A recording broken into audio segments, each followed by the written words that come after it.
Welcome back, students. Today we are going to discuss about three main topics, which are percentage composition, average atomic mass, and empirical and molecular formula. So without wasting any more time, so let us start with the. इसके पहले याद होगा कि हम लोग we have dealt with the concentration of a solution. So we have studied about various methods to find out the concentration of a solution, like molality, mass by mass, weight by weight, mass by volume, right? And mole fraction, normality. So ये सारा चीज हो चुका है. Today we are going to start with average atomic mass. तो उसके पहले पढ़ते हैं हम लोग क्या था. एटॉमिक मास क्या होता था. एटॉमिक मास ये क्या होता था. एटॉमिक मास होता था 1/12 ऑफ C12 या 12C एटम. तो मास क्या C12 एटम का हम लोग उसका 1/12 जो लेते थे उसको बोलते थे एटॉमिक मास, और इसी को हम लोग बोल देते थे atomic mass unit, that is AMU, right. तो जैसे कार्बन का यहाँ पर हम लोग क्या लिए थे, C12 बोलो या 12C, दोनों चलेगा. 12C का मास हम लोग लिए थे 12 AMU एग्जैक्ट लिए थे. तो इसी का 1/12 जो है हमारा क्या हो जाता था 1 AMU, करेक्ट. तो अब देखो होता क्या है कि नेचर में तो ये था हमारा एटॉमिक मास. उसी तरीके से फिर होता था मॉलिक्यूलर मास, जिसको कि बहुत अच्छे से हम लोग को पता है. ये क्या होता था, sum of atomic mass of various atoms in a molecule. ठीक है. तो इसको हम लोग बोलते थे मॉलिक्यूलर मास. यहां तक तो कोई दिक्कत नहीं है, बहुत ही आसान है. जैसे हमेशा एक एग्जाम्पल हम लोग बेसिक सा एग्जाम्पल लेते हैं H2O. तो H का क्या होता है, एटॉमिक मास इज 1 AMU. तो 2 × 1 + 16 ये क्या हो जाता है 18 unit, that is molecular mass of water. तो ये दो चीज पढ़े थे. Now what we are going to study is average atomic mass. तो इसको हम मिटा देते हैं ताकि उस टॉपिक को सही से हम लोग कवर कर सके. ठीक है. तो ये एटॉमिक मास और मॉलिक्यूलर मास बहुत आराम से अच्छे से पता है. ठीक. तो नेक्स्ट टॉपिक जो हम लोग देखने जा रहे हैं that is our average atomic mass. तो एवरेज एटॉमिक मास होता क्या है. देखो कई लोगों के दिमाग में ये क्वेश्चन ऑलरेडी आया था कि सर एटम का जो मास होता है वो क्यों पॉइंट में दिखता है, 35.5 होता है, कभी किसी का 30.97 होता है, जिसको हम लोग 31 ले लेते हैं जैसे फॉस्फोरस का, राइट. तो होता क्या, एवरेज एटॉमिक मास पढ़ने से पहले हम लोग चलो लिख ले रहे हैं पहले एवरेज एटॉमिक मास. एवरेज एटॉमिक मास, ठीक है. Average atomic mass. तो एवरेज एटॉमिक मास क्यों निकालते हैं, इसका रीजन ये होता है कि एक एलिमेंट का जो वेरियस कंपोजिशन मतलब कि वो बहुत ही आइसोटोपिक फॉर्म में एग्जिस्ट करता है. फॉर एग्जांपल जैसे हाइड्रोजन की बात करें तो हाइड्रोजन का हम लोगों को पता है कि इसका एटॉमिक नंबर 1 होता है, मास नंबर भी 1 होता है. लेकिन कुछ नेचर में ऐसा भी हाइड्रोजन मिलता है जिसका कि एटॉमिक नंबर तो 1 ही रहेगा लेकिन मास नंबर 2 रहेगा. कुछ हाइड्रोजन एटम्स नेचर में ऐसा भी मिलेगा जिसका एटॉमिक नंबर 1 और मास नंबर 3. ठीक है. यानी कि नेचर से अगर हम हाइड्रोजन को निकालते हैं, कहीं अगर हमको हाइड्रोजन मिल रहा है तो चांसेस आर देयर कि इसका X% मिलेगा, इसका Y% मिलेगा और इसका Z% मिलेगा. फॉर एग्जांपल अगर हम बोले कि इसका 95% मिलेगा, ये 3% मिलेगा और ये 2% मिलेगा. ये हाइपोथेटिकली हम अज्यूम कर रहे हैं, करेक्ट है. कि नेचर में अगर तुम 100 एटम्स हाइड्रोजन का निकालो तो 95 एटम्स ऐसा होगा जिसका मास होगा 1 AMU. 3% यानी 3 एटम्स ऐसा होगा आउट ऑफ 100 जिसका मास होगा 2, और 2 एटम्स ऐसा होगा आउट ऑफ 100 जिसका मास होगा 3. तो क्या हो गया कि 100 एटम्स में कुछ particular number of atoms they carry a mass equivalent to 1, some of them carry mass equivalent to 2 and some of them carry a mass equivalent to 3 AMU. तो अब यहाँ पंगा ये हो जाएगा कि हाइड्रोजन अगर इन जनरल हम बोले, इन जनरल अगर हम हाइड्रोजन की बात करें तो यहाँ पर मास एग्जैक्टली लिखेंगे क्या, ये एग्जैक्ट मास क्या होना चाहिए जिससे कि हम लोग सारे हाइड्रोजन एटम को बोलेंगे कि लगभग यही मास है। तो इसको समझाने के लिए हम एक छोटा सा मैथमेटिकल एग्जांपल लेंगे कि मान लो एक क्लास में 40 स्टूडेंट है, टोटल कितना स्टूडेंट है, 40 स्टूडेंट्स आते हैं, जिसमें कि 10 स्टूडेंट्स का, यहाँ पर नंबर ऑफ स्टूडेंट लिख रहे हैं, स्टूडेंट एस से कर रहे हैं, 10 स्टूडेंट का मास जो है, और मास हम यहाँ ले रहे हैं जिसका मास है 50 kg, 20 स्टूडेंट है जिसका मास है 40 kg, और फिर 10 स्टूडेंट ऐसा है जिसका मास है 20 kg। चलेगा 20 kg वाला भी, ठीक। तो ये 40 स्टूडेंट, अब बोलेंगे कि लगभग सबका मास किसके आसपास होगा, ठीक है। तो उसके लिए हम लोग क्या करेंगे, एवरेज मास निकालेंगे, एवरेज मास निकालेंगे। तो एवरेज मास में क्या करेंगे, total mass upon total number of student, यही होगा। तो टोटल मास कैसे निकालेंगे, 50 इंटू 10, तो 550 इंटू 10 प्लस 20 इंटू 40, 20 इंटू 40 या 40 इंटू 20 प्लस क्या कर रहे हैं 20 इंटू 10, और टोटल स्टूडेंट का नंबर से डिवाइड कर दिए 40 से, तो आ गया average mass of the student, जिसको बोलेंगे कि लगभग सारे स्टूडेंट का मास ये है। एवरेज तो हम लोग इसीलिए निकालते हैं, ठीक है। तो इसी तरीके का कॉन्सेप्ट हम लोग यूज करेंगे यहाँ पर। अच्छा, अब ये देखो कि यहाँ पर हम लोग क्या कर सकते हैं कि इसको हम बोल सकते हैं कि M1 परसेंटेज, जैसे मान लो 8% है, तो 8% को हम लोग क्या लिख सकते हैं, 8/100 को क्या लिख सकते हैं 0.08, तो 0.08 is fraction, 0.08 is fraction, when it is multiplied by 100 it gives you the percentage, यही होता है। तो फ्रैक्शन इसको बोलते हैं और परसेंटेज इसको बोल रहे हैं। तो परसेंटेज से फ्रैक्शन में कन्वर्ट करने का मतलब क्या है, जैसे 20% बोले तो इसका फ्रैक्शन वाला फॉर्म क्या हो जाएगा 20/100 दैट इज 0.2, तो 0.2 क्या हो गया अपना फ्रैक्शन हो गया। 5% बोले तो फ्रैक्शन क्या हो जाएगा 5/100 दैट इज 0.5, ठीक है। तो ये बेसिक सब चीज सब लोगों को पता है। अब इसी को एवरेज एटॉमिक मास में हम लोग कैसे यूज करेंगे उसको देखते हैं, ठीक है। तो एवरेज एटॉमिक मास निकालने के लिए हम लोग कंसीडर करेंगे कि 100 एटम्स है अपने पास, तो क्या होगा, जैसे मान लो कि कार्बन 12 का मान लो 98% मिल रहा है और कार्बन 13 का 2% मिल रहा है। यह हाइपोथेटिकल बात हम कर रहे हैं, ठीक है। तो हम बोलेंगे कार्बन का एवरेज एटॉमिक मास क्या होगा, ठीक है। तो वही निकालेंगे और उसी को बोल देंगे कि लगभग सारे कार्बन का मास वही है जो कि हम लोग पीरियोडिक टेबल में दिखाते हैं। और इसी वजह से फ्रैक्शनल अबंडेंस के वजह से, फ्रैक्शनल अबंडेंस ये 98% कर रहा है एग्जिस्ट, ये 2% एग्जिस्ट कर रहा है जिसका मास 13 है, इसी वजह से फ्रैक्शनल मास भी आता है जो कि 30.97 या 12.08 ऐसा जो मास आता है that is due to fractional abundance, ठीक है। तो अब देखो क्या हो रहा है यहाँ पर कि इसका मास कैसे निकालेंगे, तो सिंपल सा ये दिमाग लगा सकते हैं कि मान लो हमारे पास 100 एटम्स है, 100 एटम्स में 98 एटम्स ऐसा है, 98 एटम्स ऐसा है जिसका मास है 12 AMU, और 2 एटम्स ऐसा है जिसका मास है 13 AMU, यही तो है। तो क्या करेंगे हम लोग एवरेज एटॉमिक मास निकालने के लिए, एवरेज मास के लिए क्या करेंगे total mass by total number, as simple as that. तो हम इसको लिए क्या करेंगे 12 इंटू 98 कर देंगे अगर 100 एटम्स है हमारे पास, प्लस 2 इंटू क्या हो जाएगा 13, ठीक है, अपॉन टोटल क्या हो गया 100।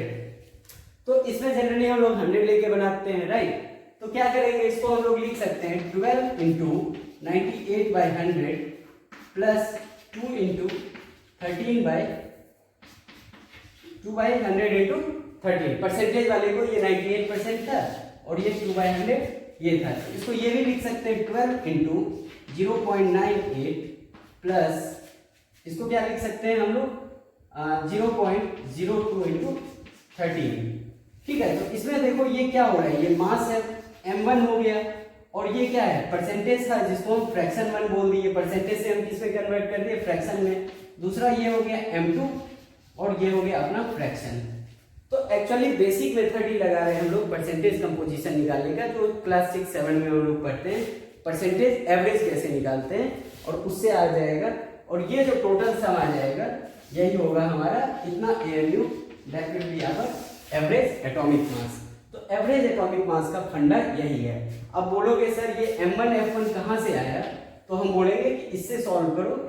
इसको हम ऐसे लिख सकते हैं बाई 100, 2/30 बाई 100 ऐसे करके लिख सकते हैं, राइट। तो इसी फंडा से हमारा आ रहा है ये एवरेज एटॉमिक मास का कॉन्सेप्ट। तो एवरेज एटॉमिक मास को इन जनरल अगर हम बोले, एवरेज एटॉमिक मास को इन जनरल अगर हम डिफाइन करें तो कहीं भी सिंपल सा याद रखना कि average atomic mass is equal to M1 F1 plus M2 F2 plus M3 F3 plus ये क्या हो जाएगा Mn Fn, where M1 M2 M3 ये क्या हो गया अप टू Mn, ये क्या हो जाएगा मास ऑफ आइसोटोप्स हम लिख देते हैं, ठीक है। और F1 F2 ये अप टू Fn क्या हो जाएगा फ्रैक्शनल अबंडेंस। ये फ्रैक्शनल अबंडेंस क्या है, तो सिंपली हम लोग जो किए हैं परसेंटेज से फ्रैक्शन में इसको कन्वर्ट कर दिए हैं, ठीक है। जैसे मान लो कि अगर हम दे दिए कि क्लोरीन 17 और 35 एग्जिस्ट करता है, क्लोरीन 17 और 36 एग्जिस्ट करता है, ये 95% एग्जिस्ट करता है और ये 5% एग्जिस्ट करता है। तो एवरेज एटॉमिक मास क्या हो जाएगा कि इस 95 का फ्रैक्शनल क्या हो जाएगा 0.95 और ये हो जाएगा 0.5, और M1 ये हो गया, M2 ये हो गया। तो एवरेज मास क्या हो जाएगा, एवरेज मास हम यहाँ लिख दे रहे हैं, ये हो जाएगा M1 F1 that is 35 into 0.95 plus M2 क्या हो गया 36, F2 क्या हो जाएगा 0.5 यानी 36 इंटू 0.5। तो एवरेज एटॉमिक मास निकालने का सिंपल सा फंडा याद रखना है, वो क्या होता है कि M1 F1 वेयर F1 बस ये ध्यान रखना है कि जो परसेंटेज दिया होगा उसको फ्रैक्शन में कन्वर्ट कर लेंगे। जैसे 2% इज इक्वल टू क्या हो गया 2/100, यही तो है अपना फ्रैक्शन, और इसको हम लिख सकते हैं 0.02, बस काम खत्म। तो इस तरीके से हम लोग निकाल सकते हैं। और ये देखो Cl1735 और Cl1736 ये जो होता है जिसका डिफरेंट मास होता है और same atomic number different mass, इसी को हम लोग बोलते हैं आइसोटोप्स। आइसोटोप्स के फ्रैक्शनल अबंडेंस के कारण ही फ्रैक्शनल मास आता है। जैसे हम बताए क्लोरीन का जैसे आ जाएगा 35.5, ठीक है, ये हाइपोथेटिकल एग्जांपल था। चलो नेक्स्ट चीज पढ़ते हैं हम लोग, जो नेक्स्ट टॉपिक है वो क्या है। तो इस तरीके से इस पे बेस्ड कोई भी क्वेश्चन आएगा उसको आसानी से हम लोग सॉल्व कर सकते हैं, राइट। नेक्स्ट चीज है परसेंटेज कंपोजिशन। ये बहुत अच्छे से पढ़े हो तुम लोग, और जो परसेंटेज वाला चीज है हम ऑलरेडी बताएं कि ये मैथ केमिस्ट्री नहीं है, बिल्कुल मैथ्स है। तो हम अगला टॉपिक लिखते हैं percentage composition, right. Percentage composition मतलब क्या, परसेंटेज कंपोजिशन ऑफ एलिमेंट्स हम लोग बात करें। जैसे H2O में अगर हम पूछेंगे what is the percentage of hydrogen या मास परसेंट ऑफ हाइड्रोजन, तो क्या करेंगे mass of H atoms in the molecule upon क्या हो जाएगा molar mass of the molecule, molar mass of molecule into 100, ठीक है। तो यहां पर क्या हो जाएगा 2, क्योंकि 2 एटम है तो 2 इंटू 1 2 डिवाइडेड बाई 18 इंटू 100। तो ये परसेंटेज जो आएगा that will be the percentage of hydrogen, but mass percent of oxygen will be equal to, एक ऑक्सीजन है यानी 16 डिवाइडेड बाई 18 इंटू 100%, ठीक है। तो ये हो गया परसेंटेज ऑफ ऑक्सीजन। तो यही है परसेंटेज कंपोजिशन। अगर हम बोलेंगे CH2Cl में क्लोरीन का परसेंटेज निकालो, बस परसेंटेज ऑफ क्लोरीन, तो क्या होगा mass of chlorine that is 35.5 upon total mass. तो ये हो गया 35.5, ये हो गया 2 और ये हो गया 12, यानी हो गया 49.5, क्योंकि molar mass of the molecule into 100। तो जिसका परसेंटेज निकालते हैं वो न्यूमरेटर हो गया और टोटल मास हो जाएगा डिनोमिनेटर में इनटू 100। ऐसे ही तो हम लोग किसी चीज का परसेंटेज निकालते हैं। तो इस तरीके से ये हो गया हमारा परसेंटेज कंपोजिशन। अब देखो परसेंटेज कंपोजिशन के बेसिस पे, ठीक है, अब कोई भी चीज अगर हम क्लास में बोलेंगे बॉयज का परसेंटेज क्या है, तो number of boys upon total number of student into 100। वही काम तो यहाँ भी कर रहे हैं, ठीक है। तो नेक्स्ट चीज जो है हमारा, on the basis of percentage composition we'll learn how to find out the empirical and molecular formula. Empirical and molecular formula. तो सबसे पहला चीज सोचो कि अगर मान लो ये एम्पिरिकल और मॉलिक्यूलर फॉर्मूला का कॉन्सेप्ट आया कहाँ से, तो सिंपल सा ध्यान रखो कि मान लो ये एक सब्सटेंस हमको नेचर से मिला, ये कोई सब्सटेंस हमको नेचर से मिला। अब इसके अंदर का अगर परसेंटेज कंपोजिशन हमको पता है और इस कंपाउंड का मोलर मास पता है, तो हम इसका मॉलिक्यूलर फॉर्मूला लिख सकते हैं, ठीक है। वो कैसे होता है उसको अभी देखेंगे। तो you can think it in the way a scientist does, right, कि उसको नेचर से कुछ एक चीज मिल रहा है। वो क्या किया कि एलिमेंटल एनालिसिस किया। एलिमेंटल एनालिसिस से पता चला कि चलो क्लोरीन जो है इतना परसेंट है, X%, फ्लोरीन इसमें Y% है, कार्बन इसमें Z% है, ठीक है। तो इसके बेसिस पे वो क्या लिख सकता है, एम्पिरिकल फॉर्मूला लिख सकता है, और एम्पिरिकल फॉर्मूला और मोलर मास पता है तो वो मॉलिक्यूलर फॉर्मूला लिख सकता है। ये चीज अभी समझ के रखो। अब ये जो एक क्वेश्चन आता है, what is empirical formula, what is empirical formula. काफी स्वेटिंग हो रहा है, अभी गर्मी काफी है ना।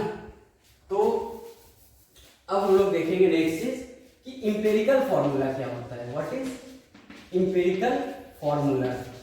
तो एम्पिरिकल फॉर्मूला होता है simplest whole number ratio, simplest whole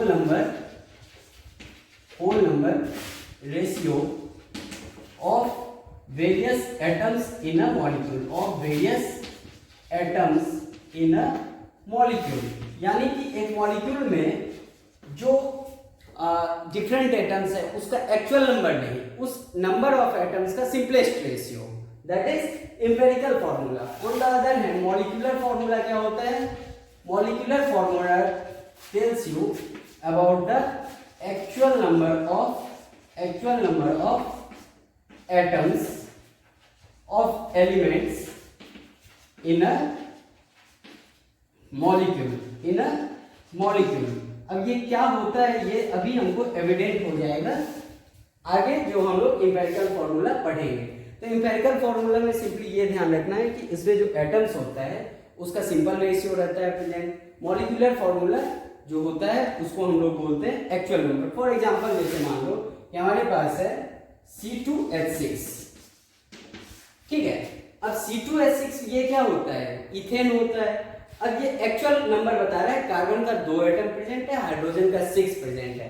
लेकिन अगर मान लो कि हम इसको CH3 लिखें तो भी गलत नहीं है, इसमें 2/2 कर दिए और इसमें भी 2 कर दिए तो आ गया CH3।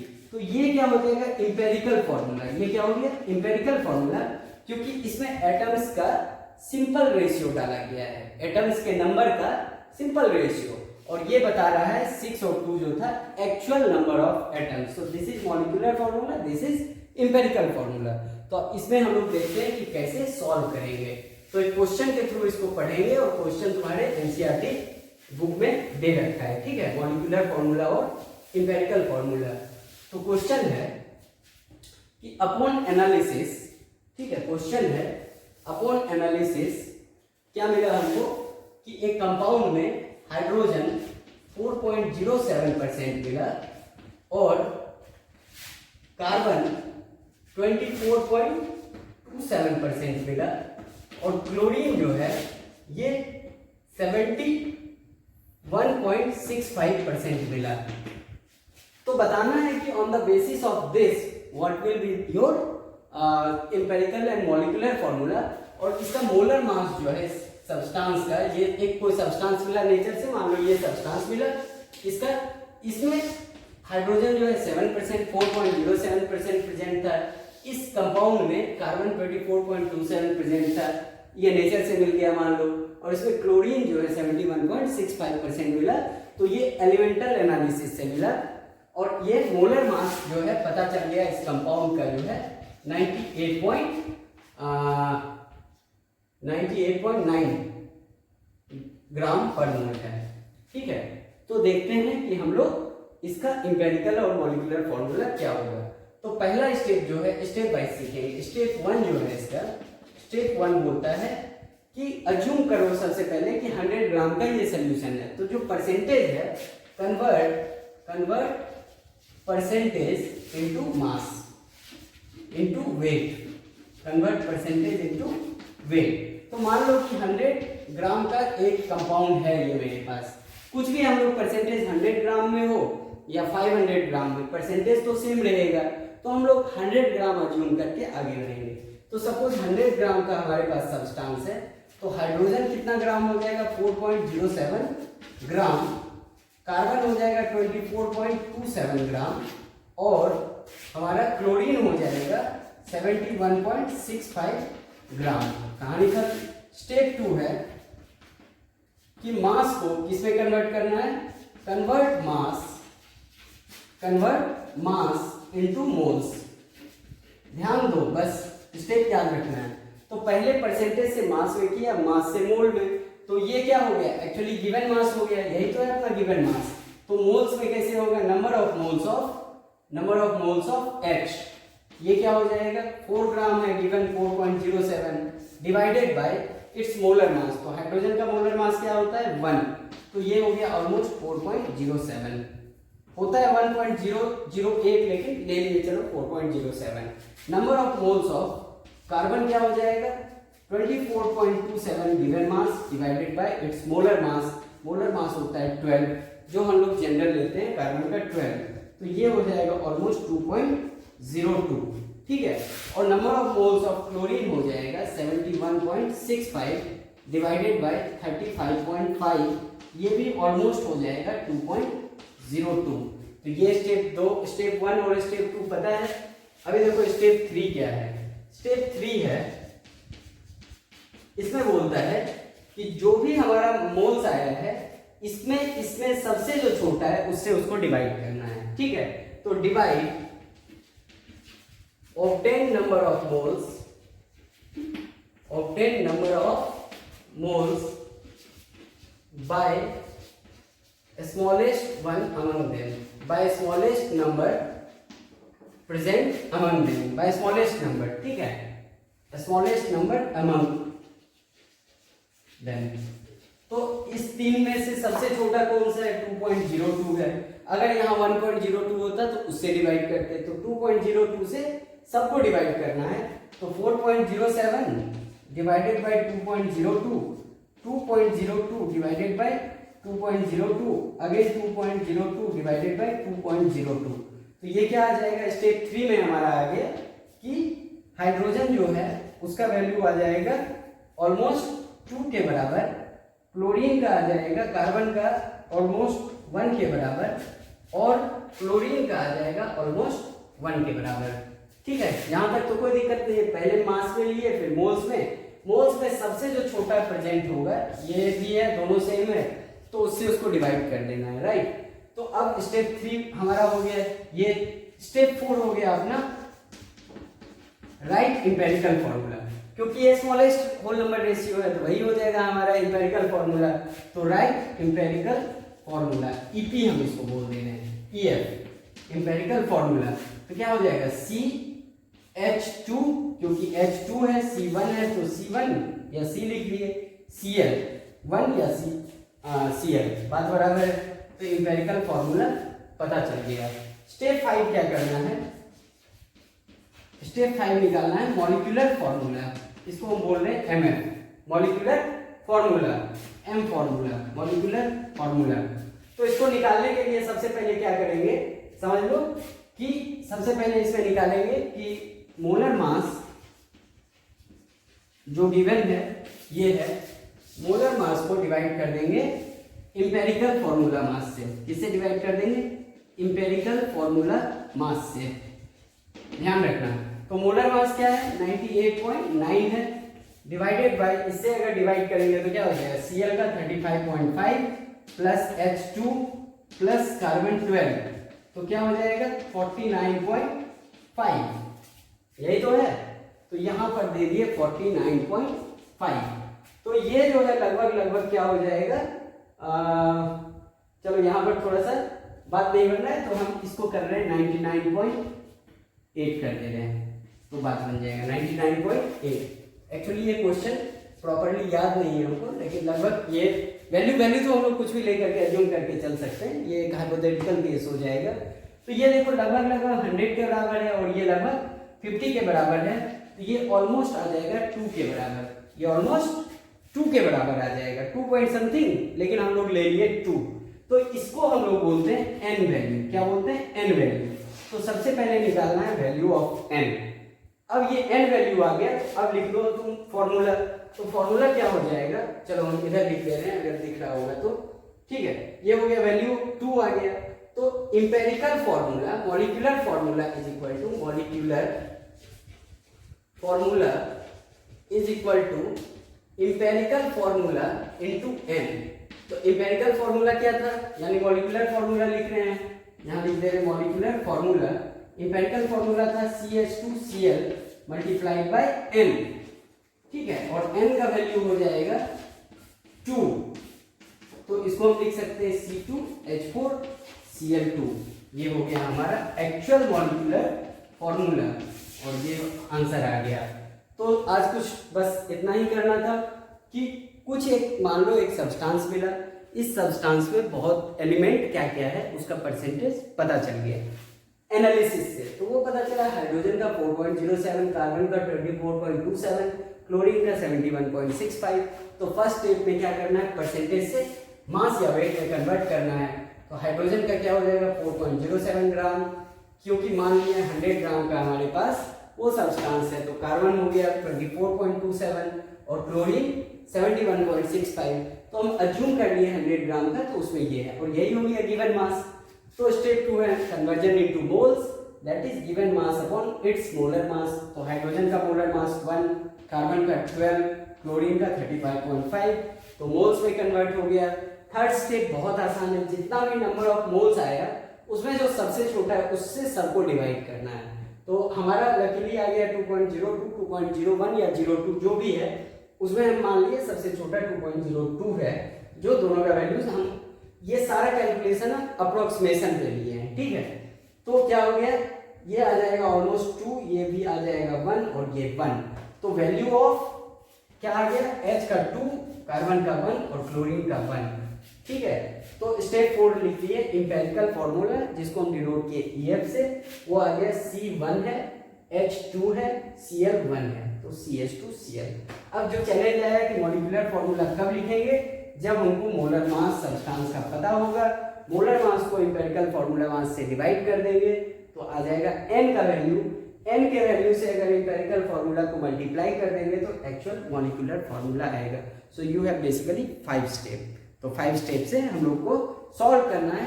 कहीं ना कहीं थोड़ा बहुत अप्रोक्सीमेशन लेके चलेंगे, लेकिन ध्यान देना एक बार कि अप्रोक्सीमेशन यहाँ पर नहीं लेना, यहाँ पर अप्रोक्सीमेशन नहीं लेना। अप्रोक्सीमेशन कहाँ लेंगे?